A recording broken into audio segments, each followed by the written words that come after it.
இங்க நம்ம ஹீரோயின் பார்த்தீங்கன்னா ஒரு கல்யாணத்துலேருந்து ஓடி வந்து ரொம்பவும் பசியோட உட்காந்து சாப்பிட்டுட்டு இருப்பான். அப்போ கடைக்காரர் வந்து நிறுத்துவாரு. நீங்க அதை சாப்பிடாதீங்க, எக்ஸ்பைரி ஆன பொருள்னு சொன்ன உடனே ஹீரோயினுக்கு உடனே தலை சுத்த ஆரம்பிச்சிடும். அப்போ பார்த்தீங்கன்னா அந்த ஓனரோட தலையில ஏதோ நம்பர் ஷோ ஆகும். அப்போ இந்த காசுக்கும் அந்த நம்பருக்கு ஏதோ சம்மந்தம் இருக்குன்னு சொல்லிட்டு யோசிச்சுட்டு இருக்கும்போது தான் ஹீரோயினுக்கு ஒரு ட்விஸ்ட் வைக்கிறாங்க.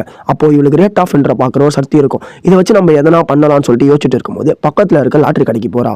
உடனே நம்ம ஹீரோயின் பார்த்தீங்கன்னா சரியான கார்டா சூஸ் பண்ண ஆரம்பிக்குதா. அப்போதான் நம்மளுக்கு ஒரு யோசனை வந்தது. நமக்கு நம்பர் ஒரு ஷோ ஆச்சுலே, அந்த மாதிரி இந்த இடத்துல ஷோ ஆகிற நம்பர் நம்ம எடுப்போம்னு சொல்லிட்டு எடுக்கிறா. அப்போ அவரோட ஃப்ரெண்டு சொல்றாரு, இதெல்லாம் நம்ம ட்ரை பண்றதுனால நம்மளோட காசு தான் வேஸ்ட்னு சொல்லுவோம். அந்த ஹீரோயினி உடனே எதிர்த்து பேச ஆரம்பிக்கிறா. இது எனக்கு தெரியும், நான் பார்த்துக்கிறேன்னு சொல்லிட்டு உடனே ஃபர்ஸ்ட் கார்டை சுரண்டவும் $50 அடிக்குது. ரெண்டாவது கார்டை சுரண்டவும் உடனே $500 அடிக்குது. மூணாவது கார்டை சுரண்டவும் $1000 அடிக்குது. நாலாவது கார்டு சுரண்டவும் உடனே $10,000 அடிக்குது. இந்த மாதிரி ஒரே நாளில் $10 லட்சம் மேலே வின் பண்ணிடுறா. இந்த மாதிரி ஒரு சக்தி உங்ககிட்ட இருந்தால் நீங்கள் என்ன பண்ணுவீங்கன்றதை மறக்காம கமெண்ட் பண்ணுங்க. அதே போல் ஒரே சப்ஸ்கிரைப் பண்ணிட்டு போங்க. Tata, bye bye, see you.